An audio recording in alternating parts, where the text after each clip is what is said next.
He's got 3 kills regardless, and he takes the bomb, takes control, and he delivers the kill for the as well.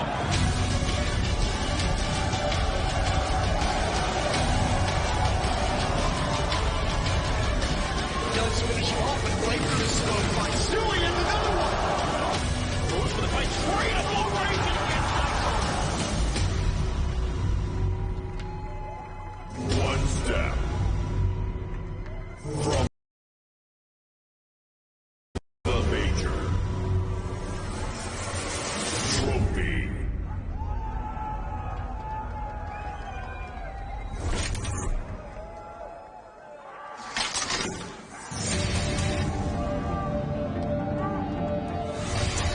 Welcome on stage.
Avangar.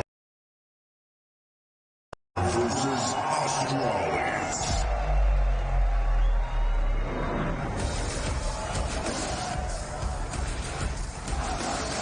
They often say in life, your first should be special. There's no doubt about it for Avangar. First time to the playoffs for 4 members of this team, and it's a grand final. So many players, so many human beings dedicate themselves to Counter-Strike Global Offensive professionally. And so few get the opportunity to walk out in the way Avangar are now. Versus the very best to ever touch it, no less. I mean, it is David versus Goliath. Well, we know how that story ends, and I'll see if Avangar have got any stones in their sling. I don't believe in fairy tales, Alex. Unfortunately, right now... The Bible's a fairy tale also. Hey. Oh dear! Don't put words in my mouth, Duncan, alright? Okay, pick it up. Look, this matchup right here, it's a mismatch. This is probably the biggest mismatch we've ever had in a major final, right? I can't think of one that is even comparable to this one right here. Now, the reason I say that is we came into this tournament, the challenger stage, Avangar are not the same team that they were back then. They've evolved, they've changed with the time off, they've prepped on maps they knew would get picked against them, and they made themselves better and better. But what they have is lightning in a bottle. They don't have longevity because they haven't been together for a very long time, especially since the Dren's joined. Sanji's coming in this year. If they want to continue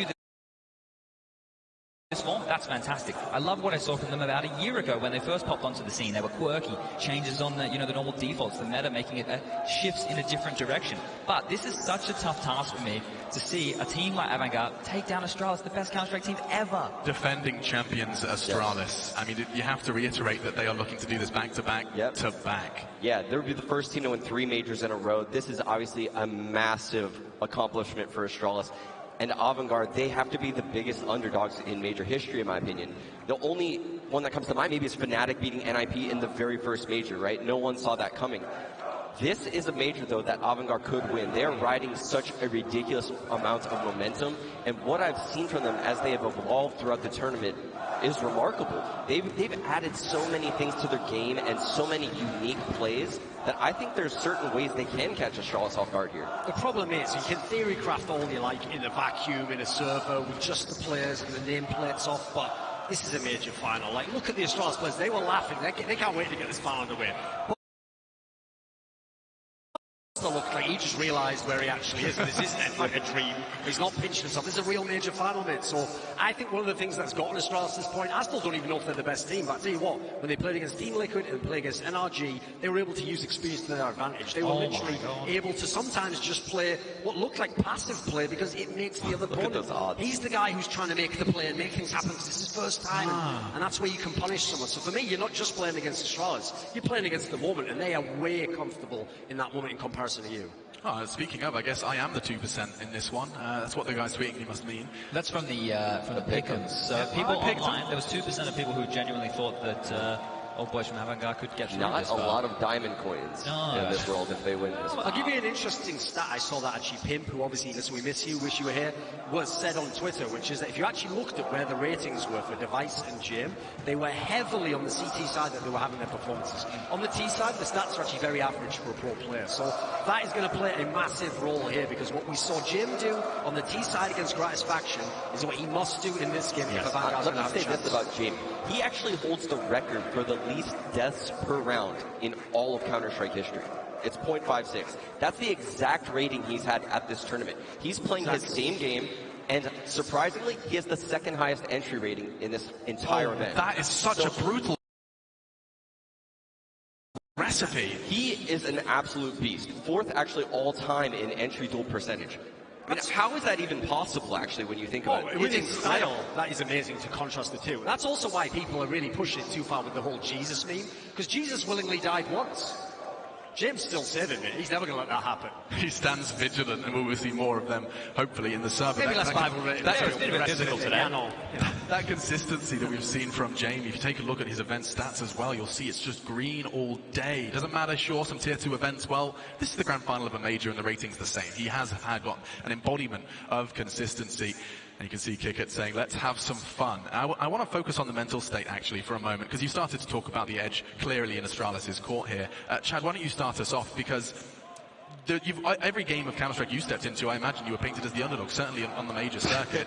Yes, he's right. This isn't an insult, this is context. Yes, on the international circuit, I went in every single time as the underdog, right? And one of the things that you can do is catch people off guard, but this is different. This is a long, drawn-out tournament. They've shown a lot of the things that they have. Sure, they can still prepare some stuff in the dark. Sure, they can have some quirks. They've done a fantastic job, like Sean was alluding to. The problem I start to see here is the grandeur of this moment. Can you see those 3 stars that I was talking about, Kickit, Jame, and Buster? Can you see all 3 of them showing up in the same fashion on a grand final stage in a major? I can't. And it's not that I don't think one day they'll be able to. I just think that right now, they've overperformed. And if anybody thinks that that's something, I shouldn't be saying, really think about this matchup for a second here. If you thought 2% of people in the world who played pick'ems thought that Avangar would be in the grand final, 2%. Yeah, no, absolutely. A 98% leaning, of course, in favor of Astralis. An impressive run from them so far. The lessons we've learned, we heard from Zonic, the coach beforehand, just talking about wanting to get back to where they were. They did take somewhat of an extended break, and I think that's something that, does need to be reminded that, Astralis, they were an unknown entity coming to Berlin. What lessons have you learned along the way, Duncan, for the Astralis development? I mean, you haven't said they're the best yet, but you do seem rather convinced that this is Astralis back to where they were. They've leveled up a lot, because the key thing was before, what made people like Pimp, etc., still say he thought they were going to win Cologne and win the Major, etc., was they still showed flashes. Like, they would play against Team Liquid and they had him in trouble for a moment, but then Team Liquid got away with it. They'd play the NRG lineups and they were doing well, but the key thing was they were always losing those big games. They were always on the wrong side, so yeah, it was like a moral victory. But eventually, if you want to be the best team, you have to actually win those games as well. That's the difference. Here, they have closed out. In the playoffs, they haven't lost a map yet. I think that streak is now up to something like, was it 16? I think it's 7 straight best of threes. 7 straight best of threes in a row in major playoffs. So in that sense, they're back. Like, they've gotten back that massive advantage. When they get into bracket play, they're the guys who don't drop a map. They even win your map. And as a result, that's always a question you have to ask is, if you're the opponent and you know that, what is your map pick? Like, usually I would say, listen, you want to go with something crazy. You want to try and throw a wrench in the works, as it were. You don't want to just go to comfort because they beat you on comfort. Yeah, and we have, of course, the players on our screen. Chad, why don't you walk us through these boys? James, of course, everybody knows him for being an amazing AWPer, but Kick It here, his mentality so far and the way that he's stayed poised in certain situations, he's been a huge factor so far for Avangar. Sanji, he's stepped up when he's needed to. Quiet achiever, but as this tournament's gone on, he's gotten better and better. Buster, not a name, you know, it's Adren before Buster. I was a little bit wrong there, but Adren, the veteran. Major MVP previously, the only member of this team to be in a major final, and then Buster, there's the man on your screen. No, his name doesn't come up a lot, but nice stuff. his Kicker described Buster as the best player he's played with. Wow. He's better than, Kicker said he's better than he is. okay. So he just straight admitted it. He's an insane mechanical player. And those mechanics have got them so far. Every time you watch an Avangar, the post-match highlights, every name shows up with some form of multi-kill hero round. It has been consistently available that all of the players from Avangar have stepped up against the world's best. And that's where they thrive, right? Those 3 kills, the 2-kill rounds in the chaos, in the smokes, you know, half blind. They're so good in those chaotic situations. They seem to remain calm, and everything is moving at a slow pace when you watch them. Their T-sides are very slow and thought out. It doesn't give the players much, you know, much to worry about because they're moving so slow throughout the map, and they thrive in that situation. Yeah, taking a look at the map stats for Astralis on your screens. Of course, the veto's yet to be locked in, so keep that one in mind. And on jumping off the page, you can see there are some clear strengths that actually you've been hesitant to lock into these statistics before. There's a reason for that, Duncan. You've seen Astralis thrive on other maps. Those numbers weren't there at the beginning of the tournament. Well, yeah, they've leveled up their nuke. They've obviously gotten their vertical, so now it's pretty scary. Overpass was a map that was supposed to be dropping off for them. I mean, you look across the board, Inferno's still amazing. Right, okay, so we got here Device, one of the greatest players of all time. Becomes even better when he transforms into Dev here than Inval wanted nobody to call him. Then we've got Glaive here, the mastermind. He understands the game. He was back with Pimp in 2013. He's still one of the best now. Where's Pimp at? Exactly what a monster Glaive is. Then you've got Dupree, changed his hair, changed his game a little bit. He's looking smooth. The stats haven't been so crazy for this one, but he's an entry player. We all know they do the hard work. And then there he is, the Counter-Strike computer. He's just typing in the code there. He diffuses all the bombs. He outwits all the ice. He's the one that all the ladies want to be with. And finally, we've got Magus. He's got a nice round head. He's got an all-around game as well. It's beautiful.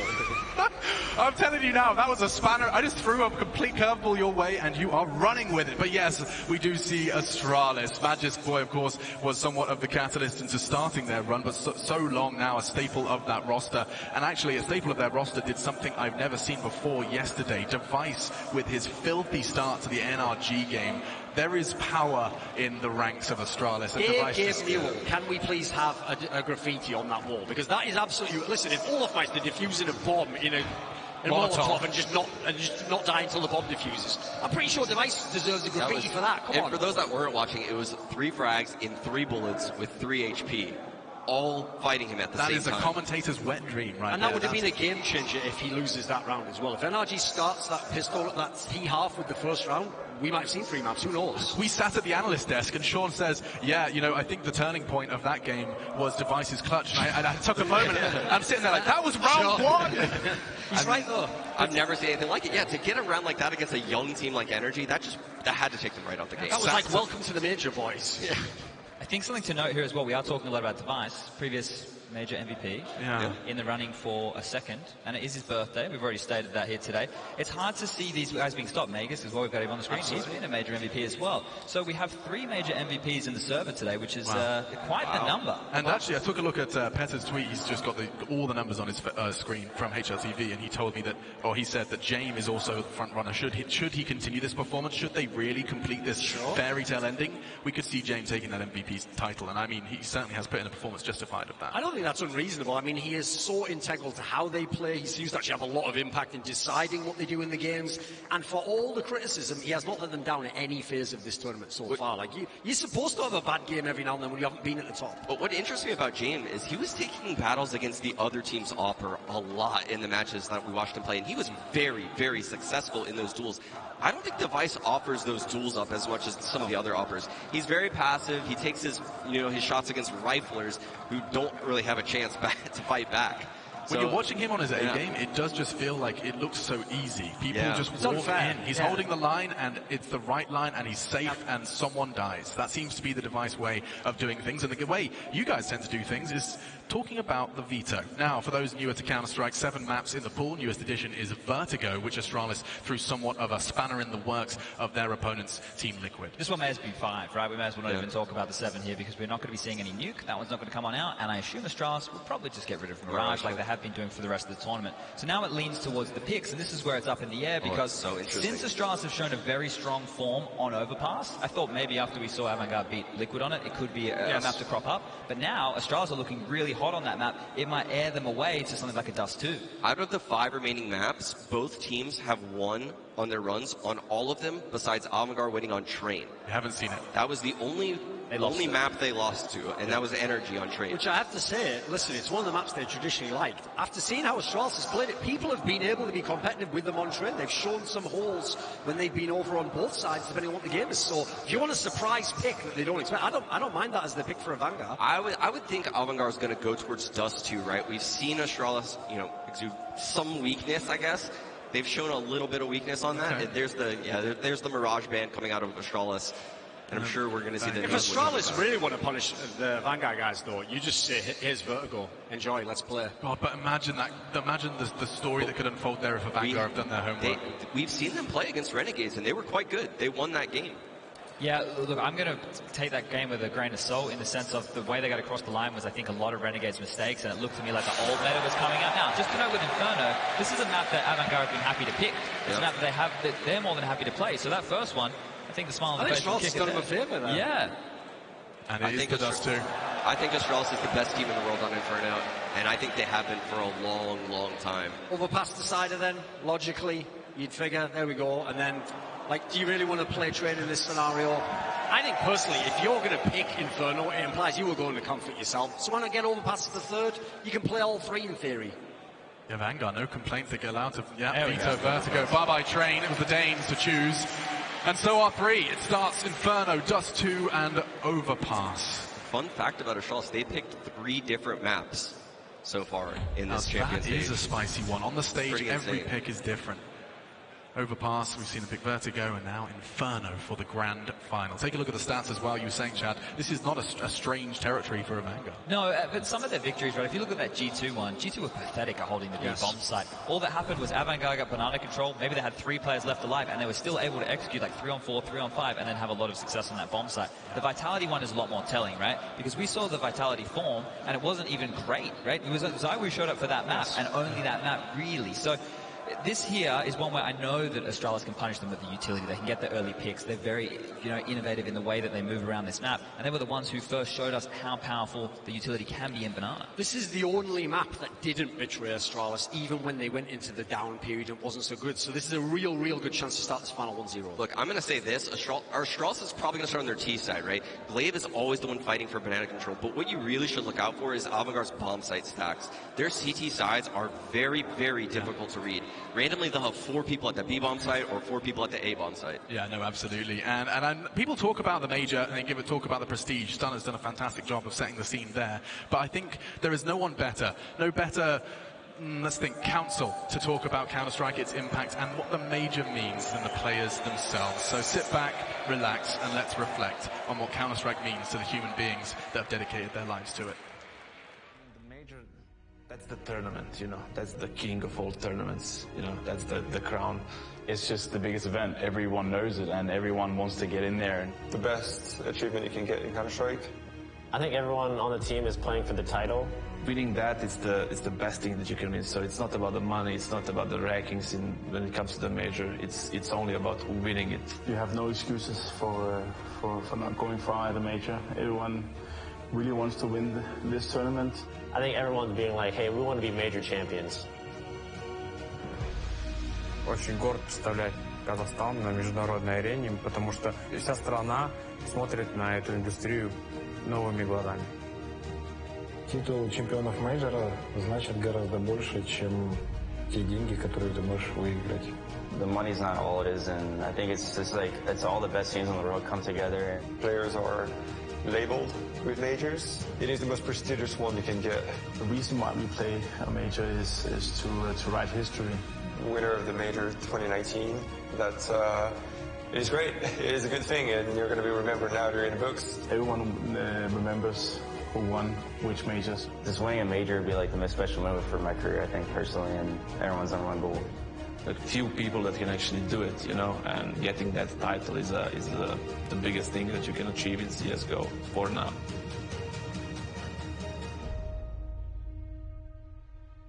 As a coach, I would like to say to the winner of the major, congratulations, Renegades. You did it. Well, I will say, first of all, great job, Alexi B. We finally did it. To the champion of the Berlin Major 2019, I just want to say huge congratulations. I know you put in a great amount of work, all the teams you have, and you're obviously feeling amazing right now, being up there, being the champ, so credit to you. Я хочу сказать будущему чемпиону, то, что ты проделал огромную работу, чтобы сделать это, и ты просто самый лучший. Наслаждайся этим моментом, потому что эти моменты, они бесценны. Whoever wins this major probably wins, in my opinion, the toughest major of all time. And so memory. It's a recurring trend in humanity. It's something we value, and it is about making those memories on the stage today, to be remembered. And of course, putting a 4th star next to the Astralis logo is certainly one way to do it for Avangar, the first, and a first out of left field completely. Either way this goes, memory is certainly going to be written on that stage and in this arena, Mercedes-Benz Arena. Of course, if you have just joined us, welcome. You're just in time for this party to start. We concluded the veto, and your observations did leave us on the edge of our seats. But Chad, that video, just talking a little bit about the fact that the major is more than the money, I think that's something that we've always thought, not often said. It's really important because this, as you heard Trace at the start of the show say, is a celebration of Counter-Strike, right? We all look at this, we want it to be our World Cup, but look at all the people here. Everybody is turned on out to watch Counter-Strike. This is bringing people together. We had a chance today to do a signing session with all the fans. They'll have smiles on their faces. They're all here for the love of the game. That's the same reason we're here. That's the same reason the players are here. That's the same reason people are sitting in a server for 12 hours a day. They go to school. That's what they obsess about. That's all they think about is this game. Yeah. And it's changed people's lives. And it's brought people together. And I think we're all better for this. I couldn't agree anymore. And you know what? Speaking of the fans, why don't we hear just a couple more from them? It's over to James Banks and Tonya in the crowd. It's grand final, baby! We all waited for this moment for such a long time. And I have only one question for you guys. Who is going to be the next major champion? Oh my God! Oh my God! James, what do you think about that? It's going to be pretty hard for you guys to manage to challenge against the legendary and the historic Astralis. And these guys have been here all weekend. They've had an amazing time and they've been cheering non-stop. It is almost like they are coming from other sports like football and stuff like that. This is a CSGO major. This is the final. Guys, are we ready for the final? Tonya, let's get this started.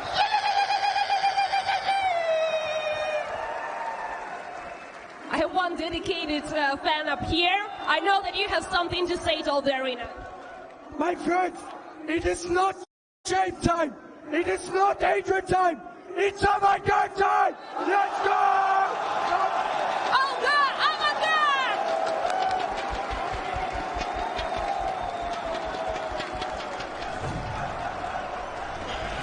there's certainly some passion in the Mercedes-Benz arena, there's no doubt about it, and no exception here on the analyst desk. We've got the vetoes, I know that gets you, that whets your appetite. Sean, starting with you, seeing Inferno as our first, your eyebrows raised that Avangar can compete. What are your expectations? Yeah, I mean, these are all maps Avangar can play on, right? Yeah. They picked these maps throughout the entire event, all three of them. So by no means are they out of this series, right? They just need to find a way to get into the same scenarios, those 3-on-3s, those 2-on-2s that I keep talking about. We've seen them thrive in those scenarios because of James' pick,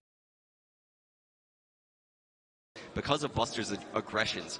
But I don't know how they're going to find openings on their T side. That's what I'm worried about. I'm confident they can do enough on their CT side. Yeah. It's their T sides that worry me. I have a quick something I want to say, actually.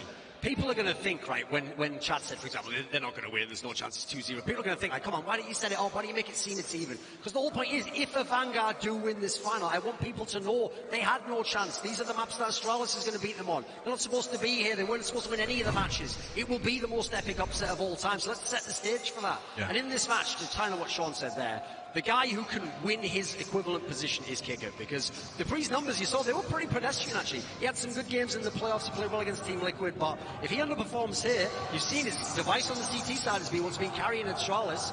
A big game from this guy on your screen right now, who could have been a Na'Vi and said, no thanks, I'm going with Avangar to the final. That could what can get you a map, and then that can get you in the series. Seeing Buster on Inferno earlier in this tournament as well, there are very few players who look so tenacious to take banana control without very little support. He often is given that task on the T side alone and is brave as hell, especially when the partnership of Kickit shows up at the walk. Good luck. When you're facing Get Zippix and Blade, they're going to be throwing a barrage of nades at you if you enter banana any time within the first 20 seconds of the round. Astralis Inferno, often, you know, it's described by analysts and not often explained why we say Astralis changed the meta, but specifically Inferno is one that we've seen a complete revolution. It's because their utility usage was so good. People were very lackadaisical about how they would take territory and maps, and then once you have Astralis, they step on out and say, hey, well, we know that you're going to go here if we throw a Molotov, then you get double naded, then we're going to push you back with a smoke, you're isolated from your team, a flash comes out, they push, you've just lost a member. You haven't even had a chance to get into the round. What they've done on their CT sides is make this map so difficult for anyone to be aggressive in the early stages, and they force you where they want you to go. They'll pepper you in banana, you start going towards A. Well, guess what? They're playing two members quad side, you get shut down there, you want to rotate to arch side, the rotation's already coming. Astralis used to have this map completely covered. Now look, grand final, different situation. You know, I don't want to go out there and say any given Sunday, because in my mind this is Astralis, like I said, one hand on the trophy, and it should be a very swift 2-0 if it's the same team we saw yesterday and the day before. But these guys, they have lightning in a bottle. I don't know what it is this tournament so far for Avangar, but they've definitely caught it. Whatever's going right for them, whatever game plan they've been doing, if they do the same thing today, it can be competitive, it can be entertaining, we can give everybody a good show. Whether they can grab that trophy, it seems so unlikely. I think the craziest statistic was during Astralis' ascension. At one point they did, oh actually hang on, we're talking of stats, there's numbers on the screen, take a look at those odds. Astralis clear favourites according to the bookkeepers of the major, GG.bet. Of course you guys have been casting your fan vote onto the Sl4m app, and a bit more love towards the Avangar camp there, a little bit of a 38% split. But that's on Sl4m, you can install that on iOS and Google Play to see all your stats and brackets and all of that good stuff, the stuff that we throw in your faces. You can do so at your own leisure. It's time for Team Talk. Sonic on the mic for Astralis. He'll be talking them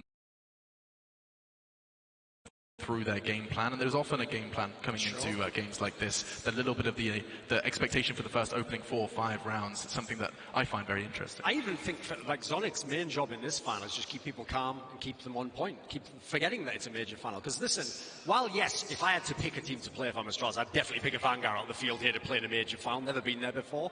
Astralis was the underdog every other round. When they came against Team Liquid, that's the team that was winning all the championships. NRG, you saw most of the people on the caster talent, etc., picked NRG to win that game. So this is the first time Astralis has been the favourite, and the most dangerous opponent sometimes is the one in your brain you already think you've beaten him at that point in time. You see many times in sport, the NBA is a great example. Someone gets an open shot and the defender doesn't rotate over. All of a sudden everyone's looking like that's an easy shot to make, right? You miss those sometimes. So listen, that's getting ahead of us to some degree. But that's exactly the point, is if Astralis in their brain think they already won this game, I notice by the way they're talking, they're trying not to set that stage, then that's where it gets very, very dangerous. Remember, this is the 4th time that these players have been here. They're so comfortable knowing they're in a major grand final. They've lifted the trophy before, plenty of times. You've already gone through those steps. You're not afraid of the team on the other side of the server. Sure, you're cautious, you need to be, but mentally you're so well prepared for this scenario. No one else in the world is this well prepared. And that's why I think this would be the biggest upset in major history, right? Not the FaZe Call Diamond, because the FaZe guys, I mean, Kerrigan and Nico hadn't been there before. They had the nerves of the major final. Astralis has been here 3 times each.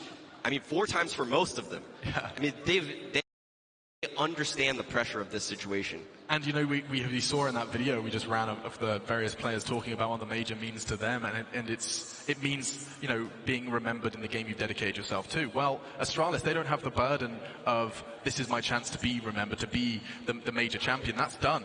Ship sailed. Now looking for their 4th in the cabinet, 3rd in a row. It's a completely different, it's the juxtaposition, the contrast between the two teams standing, or rather sitting on that stage in their secret lab chairs, might I add.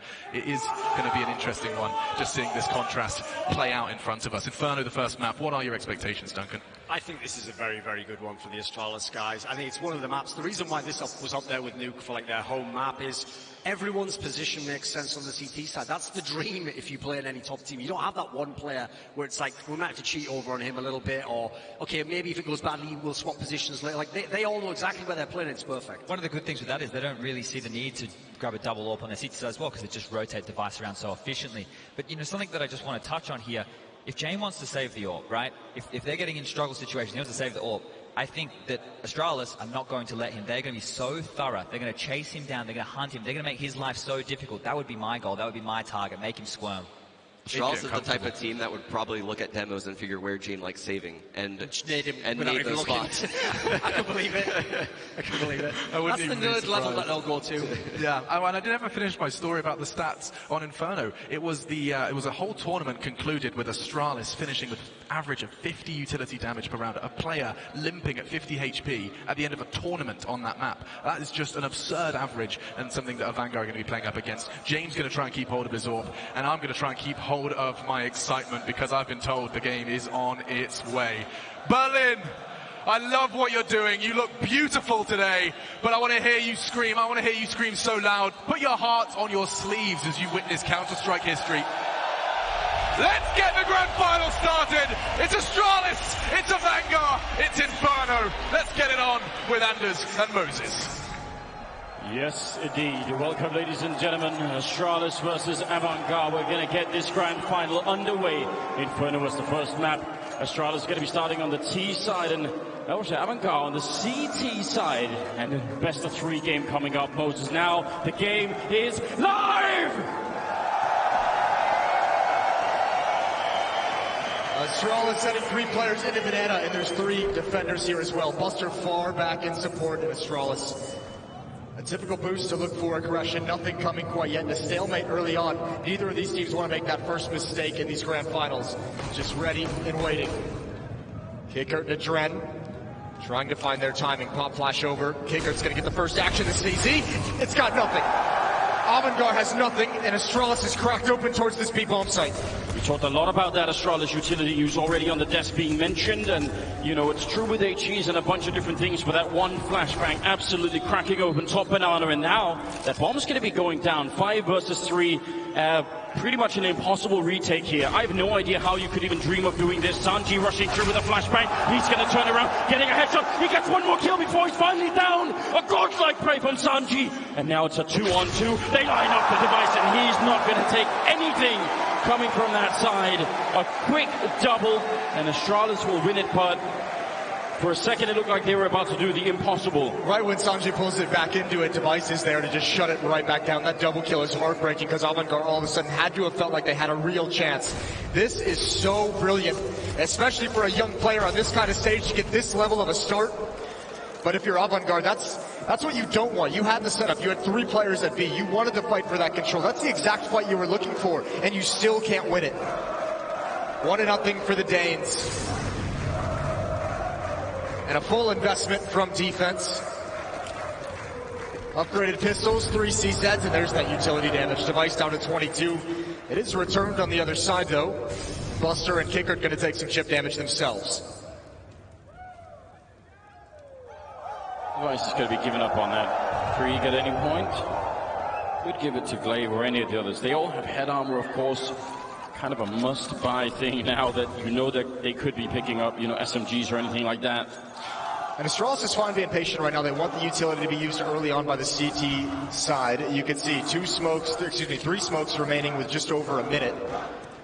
And Astralis can start applying a little bit of pressure to force 1 or 2 out earlier. There's the follow-up at the B-bomb site. No smokes left on this part of the map. The thing you obviously want to avoid here is walking into a stack. Don't want to be going into a bomb site where there's 3 or 5 people waiting. Better to try and spend a bit of time and sort of feel it out. And I think that's what Magisk is doing right now.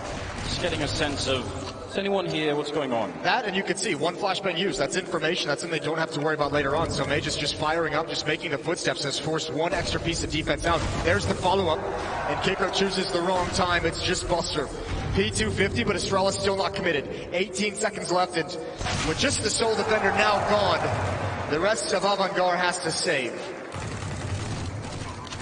When the first target you have to fight with a weapon like that is jumping, it's generally quite hard to do anything, because even if you were really quick and you managed to adjust and sort of get the headshot mid-air, it doesn't matter, because he's already so far sort of out in that angle that there are just going to be more people coming in behind. So if you're the first guy into a bomb site like that, and you generally, if you can get that jump timing right, that can be a pretty powerful setup. Ooh, Sanji though actually making a lot of money. Remember the kill reward for that SMG is $600, unlike the pistols, you're down to 300. So that's a huge difference. Him just picking up a lot of money in the bank, and everything matters, most especially when you're playing on the CT side of Inferno, where you need smokes, molotovs, all those expensive grenades to block off all the choke points. It's a huge part of the meta game right now. And that's going to be such a big factor. Avangar is going to have to do a better job of holding their nerve once the guns come out, once the gun rounds get underway. You could see those pop flashes from the CT spawn choke point, those are too early. It's just one player challenging and making noise. You need to hold them for a little bit longer, and obviously that is a very tough thing to do against Astralis. Could even be that Sanji, with that kind of a bank, he could drop the ult for James earlier than maybe they would have normally been able to. So that's a choice that they have to make. Do they want the early sniper rifle, or do they want all the grenades, basically? I think that could be a choice that they'll have to make in a couple of rounds, or in the next round, really. They still have a lot to fight with here, so Astralis have to be careful. 3 armors and Sanji's, and again, he's making money all the time. Well, he's just playing like a god to start this out. 6 kills already and 1 death. What a performance and what a shutdown of Dupree. Glaive is going to swap out for the AK-47, and Astralis might be forced to at least look towards Banana. Glaive and Device going to attend to that. You have to see if there's any kind of aggressive defense and force it back if it's there. But a 5-on-4 and a chance for Avangar in the 3rd round to win one that they probably didn't have a chance of, or probably shouldn't have won. Buster, very hard to do anything in this position. Again, the smoke, that's the thing that would sort of save him. But when it happens at a minute, that's going to be tricky. Kicker is coming in with the next smoke, so that's kind of good news. And if they can wait with that smoke until 30 seconds thereabout, that's going to be a big difference. And towards mid, they're going to go for the information play. They want to start clearing out these halls. They want to know what kind of a hit it's going to be. And unfortunately, I think they've looked, and it was all clear when they peeked. James is rotating away. Adren is rotating away. But Astralis is coming right back here. And this timing could not be worse for Avangar. This is an absolute disaster. It is. This is one of those rounds, and it happened yesterday as well in the semifinal, where it looked like Astralis were playing off the minimap. Again, any new viewers to the game, that minimap in the top left, only we can see that. Obviously, the players can't see where the other team is, but it feels like Astralis sometimes just know. They make the perfect call at the perfect time. You're absolutely right. Avangar, they even did their due diligence. They went and saw, there's nobody here in second mid. Yep. We should be all right. Let's try and move for it. Kick picked up in library. That's a great call in the middle of the round. I wouldn't even be upset if Avangar went for this, if for no other reason, just to get 1 or 2 more kills, start limiting the money, take something away. Maybe you get lucky, but especially with the bomb blowing up, you have them trapped at the bomb site. So multiple players are likely going to head towards pit at the end of this round for safety. Yeah, and maybe that's what they're setting up for. At least Buster up there, he's got the UMP. When the bomb goes up, if you do a good enough amount of damage, they're actually going to exit the other way. They're not going into the pit corner instead. I think that's what they were thinking about. So now, even as the round is over, they're still making good calls, Astralis. That's another good read. All the details matter here. They remember the Doja nade. Yeah. They don't want to mess with that. Don't want any of it. 3-0 for Astralis. But here come the weapons, and as you mentioned, the discussion of whether the AWP would come out this early due to the bonus money from Sanji is also going to allow James to have a whole ton of utility. So this is actually a very, very strong buy for them in just the 4th round. And honestly, given how James has been playing in this game, why would you not give him that? What a priority. Put that in his hand as much as possible. Such an outrageous player right now. Magisk Thinking about picking that corner, he's going to be quick about it, but kicking it on the other side. Very strong on that defense. They did take a lot of damage, but that's a one fight. And that could slow down Astralis a fair bit. Device almost could have stolen that back. Sanji maybe a bit careless falling back from that one. Yeah, the damage on these defenders is so rough. Yes, they're one player up, but at what cost?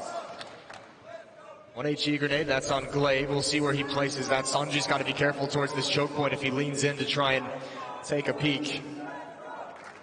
It's going to be a boost up for the defense. 3 players here still. They're really respecting the danger of a B hit from Astralis. And at the moment, with 4 players in Banana and no control elsewhere on the map, that's the right call to make. Having 2 people like that towards CT spawn, I wonder why they don't boost one of them up, because, yeah, they do. A little bit of time could be a pretty good call. They don't have any more HEs on the Astralis side, so he shouldn't be grenaded out of there. And with only 20 health, if he can get a kill before he goes down, that's pretty big. They're not going to be swapping back. They're going to be running for it here. Great counter Molotov coming out. Sanji's up there, and he does get the kill. Buster with one in return. Not looking bad at all. 25 seconds, but Buster has to buy some time. The backup is coming, but they won't get there in time, and they've just Molotoved him out of the corner. Heads up play from Astralis. Don't try and take the battle. And now James overstepping the line a bit too much, a bit careless. He could have been dead already. Maybe should have been. Dupree, instant headshot on Adren. And now James. They needed to be 2 to do this. Now, I would say saving the orb, even though it's painful, you should do it. Especially with the low HP. Yeah. He's got to back off. Again, Avangar have the perfect defense they could have asked for. 3 players at that B bomb site, and still they can't hold on to it. 3 players here the whole time as well. It wasn't even a question. I mean, it isn't far off. I guess the rotation takes a little bit of time, so Buster's alone for quite a while back there. Yeah. And if they hadn't had a Molotov and they had to go and sort of hard clear that new box corner, maybe that would have been something, but ultimately... That was a Molotov as well, picked up off the dead body of Glaive. That was the one as they ran over it. They snagged it just right at the last second to be able to utilize it. Then they just waited for the Flames to force him out of position. And this Astralis offense is starting to get rolling. Off to a very hot start. You have to imagine there could have been some sort of conversation on Avangar's side to say, we sort of saw what happened to Liquid yesterday, so let's, oh sorry, not Liquid, but NRG. And I guess it happened to Liquid to some extent too. Oh, it definitely did. Don't let's get, rolled early on. Don't give them all that momentum. Just try and take a round away. At some early stage, James going to be Molotov back around the corner. He's got a little bit of backup, but it's just busted there with the Deagle. That's going to be a pretty decent counter grenade coming out. Lands right on top of 3 of them, but they're right in his face. This is where James actually does most of his really good work. The Deagle to cover, and he misses the flick. He had to get that one. A lot is riding on it. They're now back behind the smoke wall and should be getting a bomb plant here in a 3-on-4. James gets caught in an awkward position. Does well to even get the first kill, but from there it's just so hard to decide how to play the situation. Even with Buster covering him from coffins, and now a very difficult retake. And Dupree has control of Banana. He's cleared out the flank himself, so they know nothing is coming from middle. And Avangar, you have to go for this. 4-on-3. Setting it up, 2 coming in from construction, 2 from CT spawn. That Molotov does nothing, it actually goes into the smoke. That's a mistake from the Astralis side. That could have bought a lot of time. Device nearly going down, and Magus is low on health, and there's Buster taking the head right off Device. Magus still fighting, and now that bomb is ticked for a very long time, and I'm not sure if Adren can do anything at this point. It's just too late. Maybe a couple of exit kills here, but Astralis will find a way to pick up a 5th round. Magus with the triple, and Astralis, I mean, a couple of bullets away from losing that round, I think. They've had Avangar, despite losing all these rounds, they've actually, managed to hold on to that B bomb site pretty well with the initial defense. Those retakes are going to be so tough. That's one of the areas Astralis has always been strong in. Their man-up situations and hanging on to the post plants. That's where Avangar is going to have to find something special. 5-0, but a double up setup now for the defense. You have to imagine they're going to want 1 in Banana, 1 towards that A bomb site. They need to find picks to alleviate some of this. James, does he want to go for a peek and ult mid? And indeed he does, but backs away. Chooses a different option at the last second. We do enjoy the craziness, but running down ult mid that late in the round, that's definitely crazy. Look at this fast execute coming around the corner. They must have called it out. Is there going to be a flashbang or anything, or is James just going to slow peek it Had a big chance there, but now if he repeats it, it's dangerous. You don't know how many people are going to be waiting on that corner, and they're going to back it off Astralis. These are the risks that Astralis is going to be able to punish as this game goes on. Look at this. James trying to get his team back to do it, trying to make it happen, and he's going to get punished. Sanjay here with the SMG. He's been so good with it. He's got the first and he needs more. A dink is not enough, and Adren starts to feel lonely in pit. He has got no kills so far in the game. Now would be the time to really step it up. Playing in pit's a powerful position, but you need somebody else there to help you out. There's a good start, taking down Megis. 50 seconds on the clock to Pre. Now next in line, but look at double teaming. Give it right. Oh my God, he got that headshot on Dupree. He nearly did it. That would have been everything. Now Buster has a very tough choice to make, and I don't even know if you can dream of doing this. He's thinking about it, but these bomb sites on Inferno are so difficult to retake, especially going over to this A bomb site when you have so much ground to cover. You add on top of that, there's no kit on Buster. He doesn't have a smoke to just drop it on the bomb and go for something desperate. So he's got to keep this off in his hands as they have that full losing bonus. So that's a weapon they must have in the next round. But this is going to be so tough. These situations from here on out, Avangar in the back of their mind eventually is going to say, we can't go for these saves. We have to actually try and go for it because the situation is going to start getting way too desperate very quickly.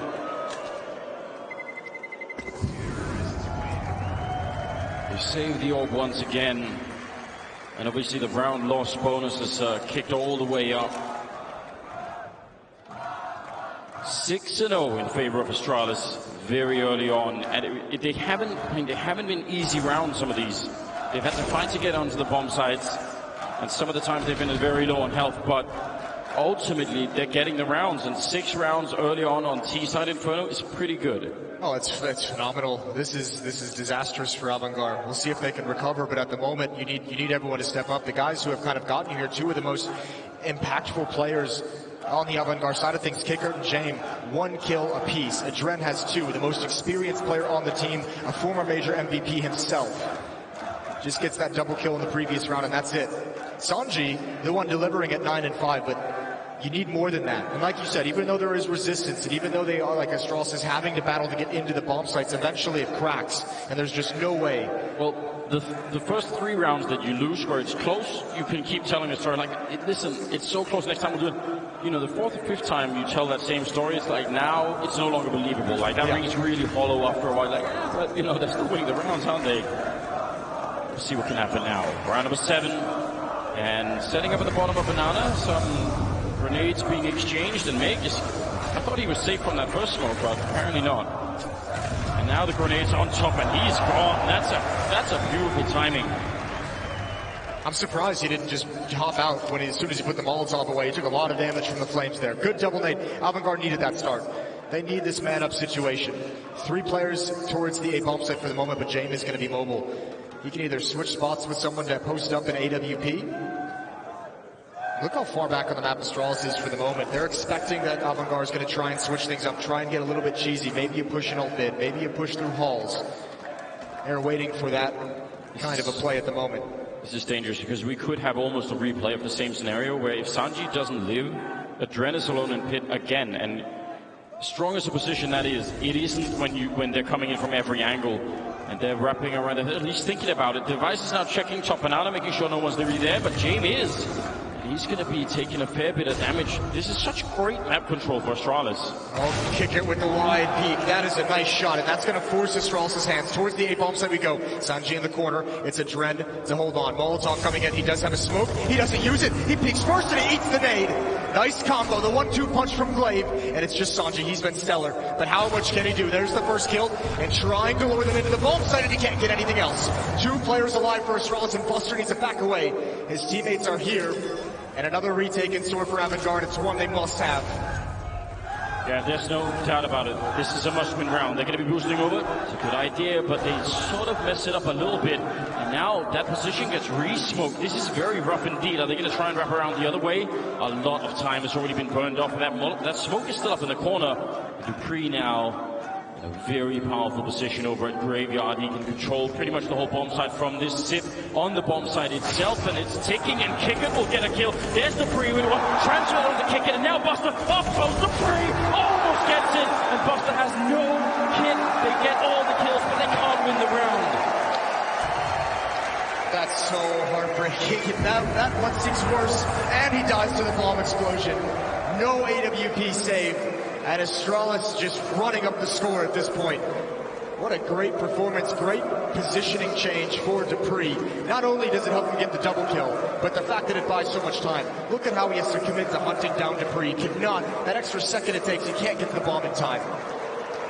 It's just getting worse. And I think Avangar knows it. Now you see them buying up everything they possibly can. 3 SMGs on the board for this defensive side. They're so close all the time. Down to 2v2s.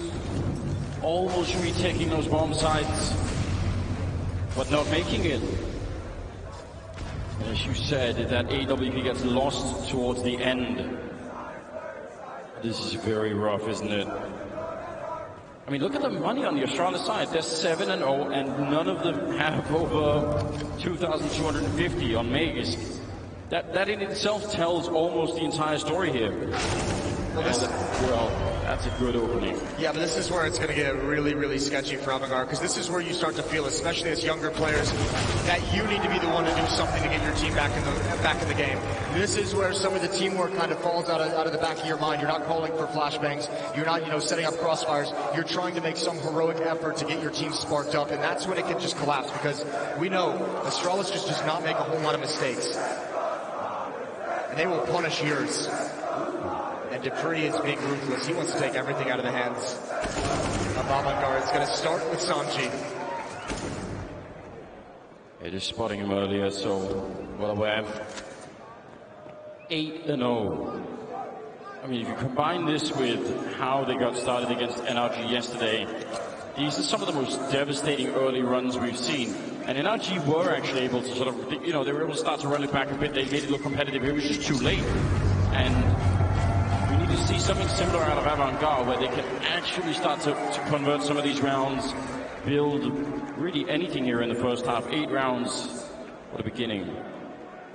I say at this point, you have another round. James is going to have the AWP, and I think you just tell him, do whatever you want.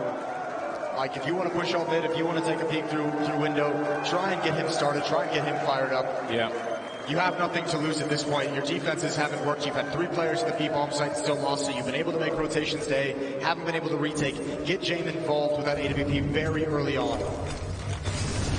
Running inside the smoke, that looked like a lineup. That looked like it should have been a double. They were all hugged up against the wall, but now instead, Device is right on top of him, and that is not a fair fight. Once you lose that first no-scope, there's nothing left. Well, I wasn't looking for anything that crazy. That seemed a bit over-eager from James, but I understand why he's trying it. As we just talked about. Again, pressure towards the B-bomb site. Just 2 players, but enough to make the defense feel nervous, especially with the man down. I think at this point, with the weaponry, with the utility that Avangar has, you can almost... The only option is really to gamble into a bomb site. Even that might not fool Astralis. With 1 minute, they're certainly going to go investigating as Avangar makes that call to gamble at the A site. And Astralis are checking out apartments, saying, is anyone here? Can they know where we are? Well, that flashbang will probably tell them that someone was just sort of looking middle, that maybe didn't hear the steps. So right now, they're just scouting for information, Astralis. Figuring out what Avangar can know and can't know. They fall back a little bit. A B-bomb side almost entirely undefended.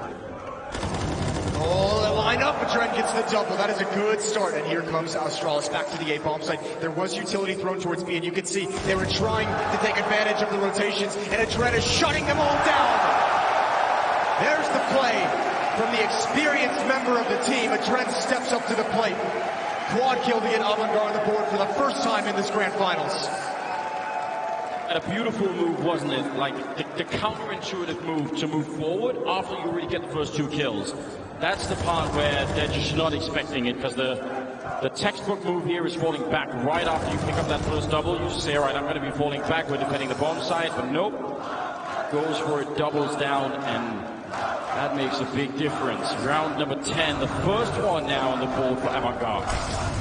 And if he started something big here as Buster's now pushing down towards Banana. Oh, and they know Device is in there. And dropping a Magus right on the other side, jumping through, and he's going to get killed as well. Buster with a big double. They love that. Look at the money on Astralis. Yeah, it's really, really bruised. Avangar was waiting for this moment. They have to capitalize. James on Rap's side.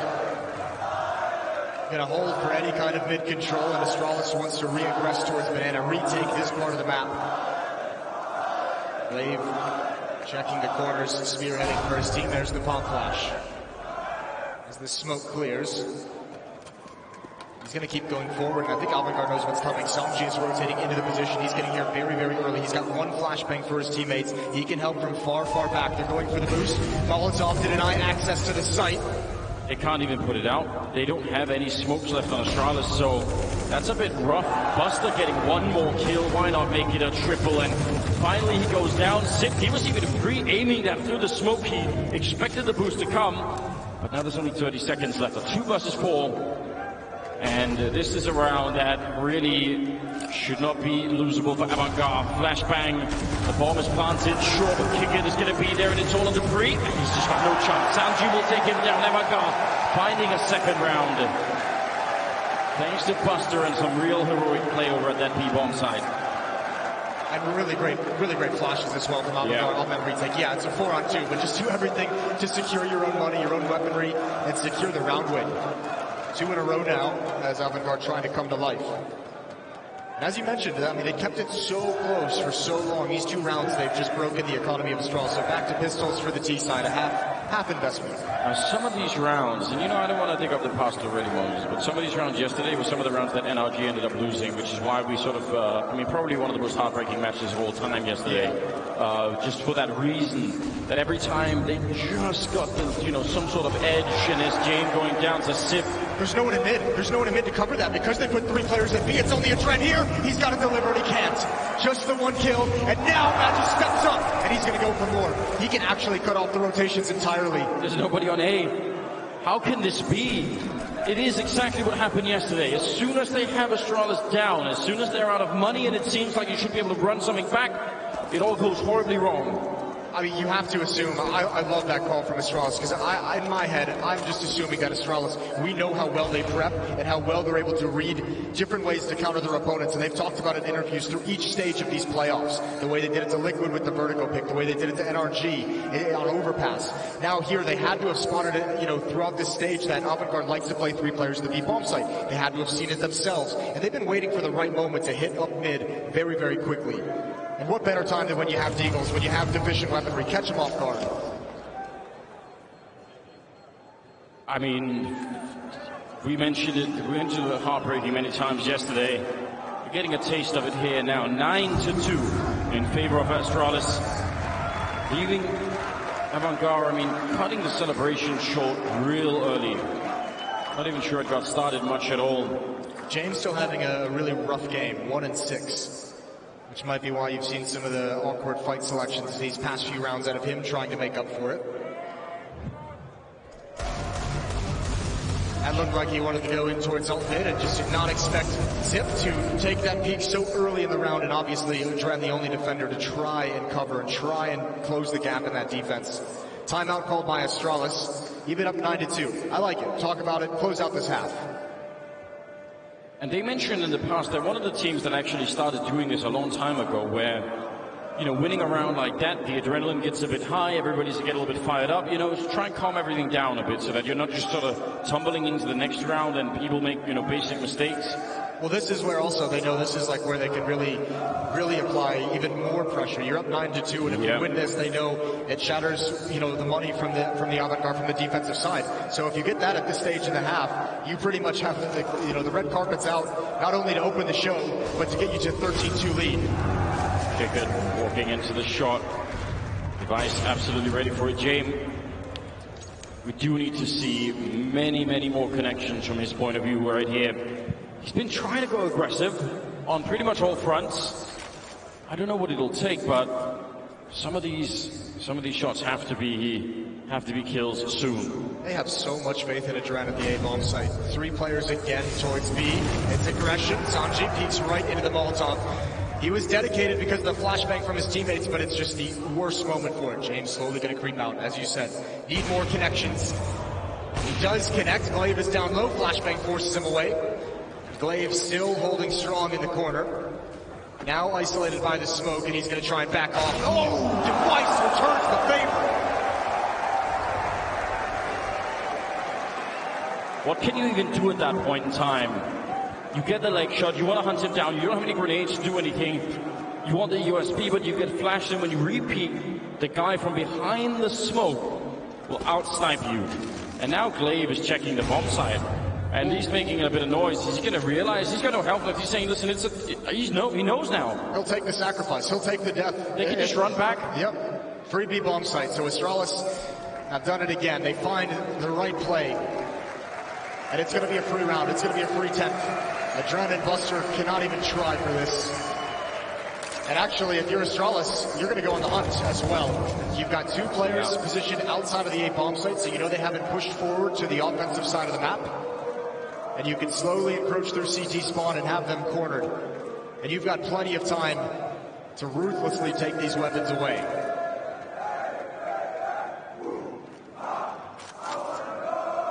To take them away with the Viking chants in the background. Yeah, they've been practicing this singing pretty much all year and maybe all of last year as well. Just trying to keep the rifles alive. It all matters right now. Device a couple of line shots. That's not bad. They've got one-way smoke being set up, and so far they're going to be able to save the rifles. So that's a very small comfort at this point in the game. 10-2. And we're moving into round number 13. Avangar saving 2 rifles. They pick up a couple of AWPs here. I don't know. Even if they get 10-5 right now, I mean, it's still below minimum, isn't it? Right, it's still in the dangerous area where it just doesn't feel. I think more than even the scoreline, it's just kind of the way these rounds are playing out. And Astralis with all the right decisions, just as we saw. They were so sketchy through the Legend stage. And once we've gotten to the Champion stage, these top 8 playoffs, the quarterfinals and on, when they played Liquid and then NRG, it's the Astralis that you just can't beat. And I have to imagine if you're Avangar, you probably don't say it in the chat, but you feel it as one of those players. You just say, they are a step ahead of us. We have no standing in this game. We have no read. And obviously, on an individual level, not feeling the flow very well. I just think it's the shocking, because I'm sure they must have been watching that NRG game thinking, well, guys, if we're in this position, like, you know, here are all some solutions, this is what we can do. But then when you feel it, and it's on you suddenly, that colossal weight of this team, and you just can't stop it, nothing works, and everything is a struggle. Adren going to be pushing down. This is some creative play, and he's going to be taking up Device, turning around. He's out of bullets. Or he probably would have had that kill on Sip as well, but this is great. Now they should be able to draw back a little bit. They've got the 4 versus 3. Maybe they can actually win this round. Zip going to start backing away slowly. It's Banana where Astralis attacks next. Great pop flash. Buster going to stick around. He's got to be careful. He's got his teammate here, keeping space between the off. Molotov to cut off the retreat. They got to fight in it, but another great kill from Kicker. And it's Zip all alone, 1 versus 4. He's good, Anders. He's great in clutches. This one would be a masterclass. Yeah, this would probably be, even by his standards, this would be outrageous. And with the grenade on top, he's also sandwiched in. There is, I mean, in these kind of situations, I think some of the Sif clutches aren't like this, but in this one, you actually need the enemy team to make some pretty colossal mistakes too. They have to give you a way in, like somebody has to go and fight you a bit early, or you get the first kill and everyone just piles on top of you, and then you have, you know, a chance. But they're doing the perfect thing right now, saying you have to turn up at some point and put the bomb down. We're going to wait for that. There it is. Buster will drop him. Very good stuff. A bit of team damage at the end. A little bit of panic maybe. 10-3 scoreline as Avangar will find another round. That'll put the Avangar fans on their feet. Not giving up. I like that. Yeah, I mean, this has been just such what an incredible run it has been for Avangar to even get to this point. So obviously the fans are just loving. Yeah. That whole section just loving the fact here on the grand final stage. But you see it right there. I mean, we've seen it in Sanji in this game already, but Adren, the quality of play is so high when they can just get the space for it. But Astralis is just taking it away, and now the grenades on top. Device will take 2. and kick it there to save the day. That would, I mean, it still could be, but that was about to be another absolutely heartbreaking scenario as Astralis nearly steal the round. What a combination. And that was almost just so deadly. Taking out both of his teammates. And the MAC-10 actually getting aggressive could have been overwhelming. 3-on-3. Dupree far back looking for pushes and ult mid. Weapons being upgraded. And Kicker's going to be blocked off by the smoke, and I think Astralis is going to keep this one simple. They might just march in with this. Go for a contact play. Here are the flashes to allow Magus to have some kind of an advantage, and they're going to find an MTV bomb site. Yeah, but the question is, Kicker, if he puts up that Molotov, can he push them out into a position where he can take them down through the smoke on the other side? He's waiting right now. Molotov, grenade on top. That's pretty good. That's going to slow down. Zippity burns alive. And the follow-up grenade. A genius play coming out from Avangar. That's what they needed. And now the boost on top. But Magus is there to read it. And it almost falls apart. Now, Adren is being called in as well. Another Molotov. They have one more and an HE on Adren. So they can keep playing this game for a short while. 20 seconds and no bomb plant has happened yet. They just haven't been able to. James trying to get the shot through. Magus getting another headshot with the Krieg. And now the bomb is finally planted. And Adren, what can you do? He's there for another headshot. Magus taking every single one down. Just the same angle over and over again. And laughing while he does it. James took a shot into the box and Magus saw his opportunity. He said, you have to reload. You have to spend that 1 second not looking in this direction. And he's going to have the angle for James when he repeats. That is beautiful work from Magus. Even finding the boost over. Avangar, they do something so well, and they just cannot maintain that player lead. It's the next step. It's that boost up. Astralis being patient and waiting for the next step from Avangar. Ooh, I like this. James, he sees the shoulder, but doesn't get a clean shot. That's run boosting for an AWP peak in the middle in a major grand finals. You have to appreciate that. And that as well. Grenade on Magus, not the first time he's been blown up. Look at Glaive. Glaive, this is unbelievable. He has just pushed all the way up mid and he's wrapping around. Oh no. And you have to imagine again, this is the read that Glaive as the in-game leader makes. He knows they like to play three players. He knows this defense on A can be weak and it can lose track of this, and Adrenaline unfortunately is going to be in the losing end of this play. Caught, a bit of danger, but now, what do they do at B? They have to push out because otherwise they're going to get shot in the back, and as they do, waiting for them out there, Device to take a kill. Now they realize the A bomb site is completely open. Kick at the last one left. They leave a smoke just so we can't chase them down.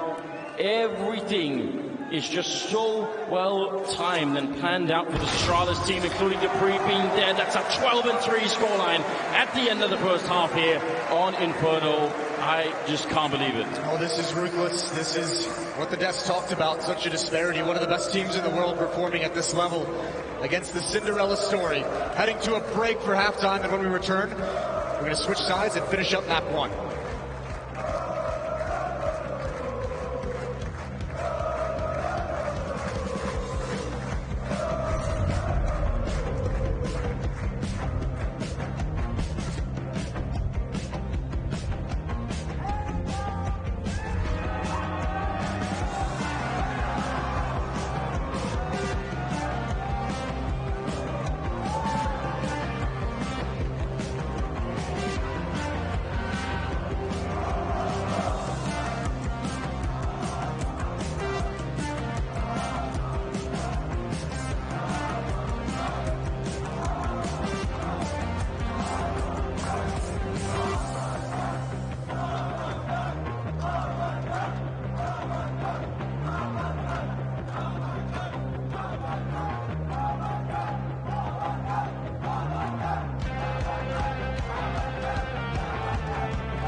Welcome back, ladies and gentlemen. Second half coming up here. First map of the grand finals. Berlin, make some noise!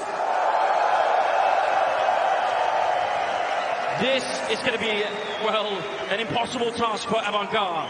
Trying to run it back from a 12-3 first half score. Astralis, even when they were down, even when they were broke and they had their, well, a chance maybe to get back in the game, Avangar, there was no stopping Astralis. Some of the calls, some of the mid-round calls, and obviously that deal round with Sip, it's just too much to handle.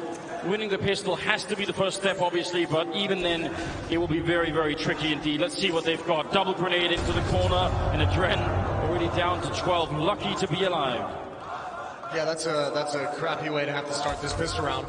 Adren gonna have to chill for a bit at logs and not be too aggressive, and which is a shame because he's been phenomenal. He's been one of the fraggers, one of the top fraggers for this Avangar side. Kickert gonna take the peek, sees Glaive in the choke point, who's just forced back into the bomb site. 2 Molotovs, 2 smokes, and 2 decoys on the Avangar side. 2 Molotovs feels like a B-execute. Maybe. 2 decoys feels like a fake. Has anyone ever successfully done that? No, but this would be the time to do it. Would be cool. Device going to be boosted up, so already that makes it tricky. There's a little bit rolling in, smoke in front to counter it pretty quickly. So far, none of the smokes have been used, but they're thinking about it. What does Astralis say at this point when they're hearing the decoys? What's going on? Yeah, I'm not entirely sure. I guess they're hoping Avangar that it would force some kind of rotation, but Astralis has kept 3 players here and 2 players in the A bomb site. They're just so confident it's going to be a hit towards this site, and they're correct. Spamming through the smoke blaze in a dangerous battle. 2 quick kills, but Device is still here. We've seen him win incredible pistol rounds in the past. 56 HP, 4-on-3 scenario. Just yesterday, it's outrageous for him. He's now by construction, waiting back here. Adren, that needed to be a kill. Sanji can still bring it back, and he himself has been playing out of his mind in the grand final so far, but they just take him out. Magus with a quick kill. Device is down on the other side. 2-on-2. Oh, James, that's a nice flick, and that's a triple kill. Already doing better in this first round than he did the entire first half. And now Dupree, I don't think he can check everything. I think Avangar has actually find a way to win this round. That took everything, didn't it? All on it. Jane with a triple and a 4th round for Avangar. It's the spam as they approach the smoke. Like Glaive was trying to play behind it, waiting for them to come through, and that spam coming right through just throws off his entire play. You know that smoke that's down that they're all trying to come through. That was Sip putting it down from the orange boxes. He underhands the smoke so that they all have to line up against the wall as they're coming into the. It's so smart. And I mean, the fact that in itself could have shut them all down. Look at this, they're all funneled here because of that smoke that's to the left. Man. Well, I mean, even winning the pistol round is obviously going to be phenomenal for Avangar, but you did it in the best possible way. James getting 3 kills, including that spectacular headshot. So for someone who had 1 frag in the first half, that's got to feel good that you at least start things out well this time. 3 MAC-10s and 2 AK-47s. 1 defender for Astralis at the A bomb site. Bomb is still very far back on the map, so no one's really dedicated. They haven't made their decision of where they want to go. But with 3 players top banana, that's got to make you feel a tad bit nervous. You can see the investigation coming from Buster. He spots 1. There's the follow-up peek, so now they know 2 are here, and this utility usage has got to scare the hell out of them. They need to fall back. He's still sticking around. I was going to say, surely if you're Buster, that just smells like a setup, doesn't it? You get that deep in towards the bomb site, and then a bunch of people peek you at the same time. That should tell you something. Yeah, I'm actually amazed they're still fighting, and yeah, they're going to come out on top because the betterment of the weapon, because the better weapons. But this is insane. And actually, look at the position from Magus. Oh, that's not good. That could actually funnel Avangar back towards the B bomb site, and now he's going to hide Magus. He hears Kicker. He hears the footsteps. The bomb is left all alone. Kicker cannot leave his teammate like this. He can't do that. He comes back to help. And now Avangar, they finally stabilized, but there was way too much danger in this round. I absolutely agree. If they had run back to B based off that 1 MP9, that would have been devastating. Now they found a way to make it back, and that could have gone any which way, I think. Reprieve the CC, hoping that someone would come lurking past, but it'll be fine for now. Maybe there's some SMG on the ground you could find somewhere. Certainly Avangar going to be winning the 5th round here. 12-5, still a very long way to go. But it's got to put a bit of a smile on your face to see James now picking it up, starting the work with something. Right, well, yeah, just these 2 rounds, he's already had 5 kills from 1 in the first half, so fair play. And I mean, at least even if you lose this map, at least if you're Avangar, if you're buying him time to kind of get going, and maybe the nerves, maybe the first half of the nerves obviously got outplayed a number of times by Astralis, but settle him down, get some kills under his belt, make him feel a little bit better, and you can at least go in the next map and say he started the fire right at the end. And that's better than nothing. I think it's also what we found over at Tafa. Didn't get anything for it. So that's a shame. Well, the odds are looking even worse than they were to start off with. So I guess that's understandable at this current moment in time. I'd say so. Well, to 5. That is still a heavy lead for the Danish side. It's 4 Mac-10s and an AK on the other side. So this time you would expect for there to be maybe a bit more speed, jumping Mac-10s. Well, I mean, what scares you about it is that's a buy you sometimes see when they've already made the decision of where they want to go, right? This is where you see the commitment of Banana.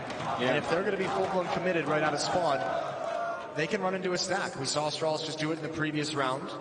They almost got lured into that trap. Astralis is going to have some small measure of things to fight with. Upgraded pistols, not a whole lot of utility, but there's going to be danger, if Avangar isn't careful about this. And they weren't careful in the previous rounds. We've already seen an example of it, and certainly saw many of them throughout the tournament, of just what happens when you afford Astralis even a slight opening. Anything that you can give them, and it can backfire really quickly. That's a good fight there. Bit of a setup with a flashbang. We do have another interesting stack over at the B-bomb side. In the corner, if they throw a Molotov there, then both people already just go down. And it's just a USB on top, so you have to assume it's going to be somewhat limited how much damage that's going to be doing. It's doing better than the Mac-10. Good shot from Buster. Bomb still back in T-spawn. It's being picked up now. But the foothold in the B-bomb site is strong for Avangar. It's just Zip to defend. At first oranges. Really throwing himself through the smoke with a flashbang. But I think they were just blind spraying that, and it works out. And I don't think there's really much Zip could do here. His device going to be going down. Now everybody staying alive for the Avangar side. 6-12. Taking a step closer in the right direction. You can't really help. You still have that feeling in the back of your mind, like any minute Astralis can just slam the door on them. Absolutely. But I mean, at least for the moment, we'll see how this first gun round goes. It's bold for Avangar to stick with the 2 Mac-10s, considering the disparity in the scoreline. You'd think they'd want to upgrade immediately and start actually trying to grind back into this game. We'll see what they can play with it. Vice with an AWP, going to go for the peek down mid. No one swinging wide to challenge. And here comes that 3-man utility usage. Down Banana for Astralis that we've seen so many times, and so much damage, and Buster's gone. He eats all of it right in the first round. And that's got to feel terrible, because you know that's just going to be happening every single round for as long as this goes on. You have to be worried about which combination of nades Astralis is going to use. You know what's so stupid as well as that? Everybody knows this. We mentioned it on the desk. All the teams know that Astralis are so good at this, so you would think that that would cause some kind of a fall-off in the success rate of it. But they're still so good at it, even when you know it's coming, even if you think that, yeah, well, got to be careful of the grenades. Yes, they're the best team in the world at throwing them, and somehow still you end up walking into them. That in itself must add an extra layer of frustration. Like, well, we had this conversation and still... Yeah, well, at least Adren gets upgraded to the AK-47. He had one of the Mac-10s. Still some weapons to get back into this. Sanji on the other side of the map, all on his own, but he only has a Mac-10 as well. So it almost feels like they have to hit the B-bomb site and turn him into a lurk. There's a deep smoke for Small Pit, and it's not fooling anyone. Actually, Magisk is even more convinced than ever that it's going to be this B-bomb site. They're making noise over here, so if that's an attempt at a fake, it's a very weak one. And Sanji's not able to initiate any action because of the Mac-10. This is what we used to call an IP play, actually. Kick it, getting a kill, but the crossfire, Magisk, even though he couldn't really see much, still very effective. And Glaive back here doing the damage, and Magisk again, the bomb is down, and Sanji, in this kind of a play, this is something that, you know, the old original NIP lineup used to run. you're playing over a boiler with just one person, and when you start making noise at B, if they rotate people out, that person can either get them in mid-rotation, or you can just sneak up behind them as they're getting through CT spawns. So there's a bunch of ways in which, yeah, well, this is a real throwback, isn't it? That's something of beauty. Almost brings a tear to my eyes. It definitely brings a tear to my eyes. It's a gorgeous looking map. Yeah, it truly is. Another timeout. I mean, the problem is they're throwing that fake. There's no one there to actually initiate the fake, and they're making noise at top B, so they're actually giving up the fact that that's where they're going to attack. Yeah. And not only that, but if you're leaving a player in boiler when you have a 4-on-5, you're actually reducing the number of people you have to take the bomb site itself and stop the cold. 13-6, another timeout taken, another timeout ticking away. There's no more money for the offensive side if they lose this. Avangar is desperate.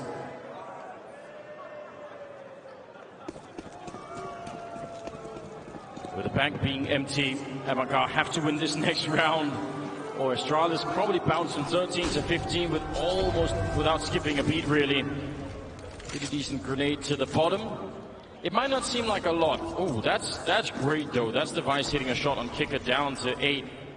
But just again, for any new viewers, even the 13 or 15 damage done there is the difference when you're fighting AK versus M4. That evens out that fight. So a single headshot will do the damage, and all the M4s essentially become AKs at that point in time.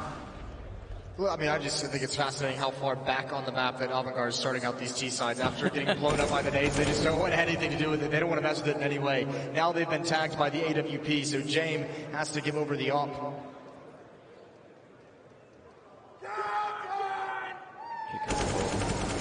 Flashbang at the corner. Glaive waiting for it. He hears the grenade. He knows that was their initiation to top banana. Look at the way he's holding his nade, even with him being the only defender at that bomb site. He's not scared whatsoever. Looked like Device could have got caught then. Texture in the background there, almost sort of masking the model, but it didn't. Now what do they do? Trying to go B this time. I mean, they've got the setup for it. Glaive, 30 seconds. Smoke timing is off the charts, and Sip is there as well. They still have a couple of flashbangs to buy even more time and trying to get through. Sanji down. The bomb is now on the ground. 22 seconds and another nearly impossible. Sip even through the smoke, just tracking him. Glaive trying to see if he can get it done. And James will take him down, but can they actually win this one? A 2-on-4, or actually a 2-on-5, that now at least they're getting a bomb plant in. Kick it with the orb. He gets downed immediately. Meg is somehow able to get that shot. And now it's all on James. He's low on health, and he's alone, and Device just edging him out. And that will be round number 14 for Astralis. Avangar, at least they get the $800 bomb plant bonus. I mean, it is a really small comfort, but that's the only thing we can really look at. My God. Yeah, that is just so brutal. And that smoke that Glaive managed, that saved him holding his nerve. He hears them taking banana, hears the pop flash, falls into the site, and he knows they're jumping over Clar. He can tell the footsteps. They're not actually going to swing around the corner and attack the bomb site. And you almost dare them in a way. You call the bluff. If they want to swing and turn around the corner and just basically rush the B bomb site, you're risking what's on the other side. And Avangar had no idea it was just Glaive.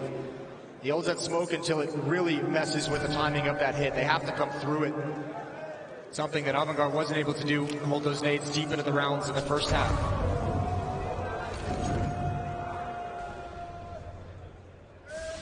Look how far back they are again. Buster and James not even messing with that main ramp. I mean, James has the op trying to find a pick, but even Kicker not turning the corner towards Banana whatsoever until just now, until he knows the nades have been used. Looking at the way Astralis play, you can tell they're so far inside of their own comfort zone. There's no pressure being put on them to try and recreate anything or come up with something new. Flashbang at that corner, but Glaive is immediately back in. Could have hit the blind timing, but did not this time. They do fall. They do get pushed back a little bit further on the map this time. So top mid and top banana. Actually almost getting retook top banana now for Astralis. They're thinking about it. Device still lingering around here. Otherwise, mid-air, but Sanji, great timing against Device. Meg is now falling back, going to be putting up that Molotov to try and buy a little bit of time. A big opening here for Avangar. And Astralis knows this is going to be a fake. They know that Avangar has to use any advantage they have, and that's taking out Device in the bomb site. They're rotating everyone here. They know the hit is coming. They know it's going to be everyone on the attack, and Mage is holding on to Pit perfectly. Zip to help him out. He does eventually go down, but like I said, the rest of Astralis here to defend. And All-Fangle inside the site, and somehow Avangar coming on top of these battles. Zipnik's just waiting around the edge of the smoke. He's been waiting. He's actually sacrificed to Pre to try and get more than just the one kill. And there he picks it up. Pre-firing it. He knows Kicker is in there. That's the button down. Zip. The sacrifice was all worth it. He gets a triple, and now Sanji has to back on. Now there's no winning the round. That's 15. That is map point for Astralis. He could have tried to help out Dupree in there. He could have done something. He was hiding at the edge of the smoke instead. It's pretty heartless, but at the same time, you see the result. I think you're fine with it if you're Dupree. And remember, he's one of the B defenders. Usually on those kinds of hits, he's not even supposed to be there. The fact that they had the read that it was going to be an all-in from Avangar after the Molotov faded is perfect. And a great recovery from Astralis. 15-6, they've got 9 chances to close out this map 1 of the Berlin Major Grand Finals. And against 3 pistols, the op on James, I think they've got a great chance, but another good find, another good pick for Avangar, and they follow it up with Buster. Spray through Zip, and the last bullet that he sprays had more in the chamber, but that's just so stupid. It is actually stupid. The opening is there for 1 second, and Zip rolls in. James trying to focus on top it, the smoke to his left, and there's Dupree, in fact, taking down Sanji. So far, nobody knows, nobody has found out what does it take to stop this version of Astralis. And it's not like they haven't tried. I mean, a lot has been thrown at them even in this Inferno game, and none of it can be replicated. Whatever you find in one round, you can't do it in the next. Dupree walking in, and he wins the fight against the Trent. And now Kicker, he goes down to 6, and that's 16 rounds to the 6 of Avangar, and Astralis winning the first map here in the major finals. That's a brutal one. Very comprehensive in Avangar. I mean, again, we mentioned it when this began. You cannot start with an 8-0 hole against Astralis. You are not going to come back in that fashion. Starting on the harder side as well. So Astralis, I mean, you have to say one thing. Nothing super surprising has happened. Astralis have won their map pick. Now we get to see what Avangar can bring forward on their map of choice. And the birthday boy there getting a pat on the back as he exits the stage after the opening map. Certainly so. An outrageous performance yet again.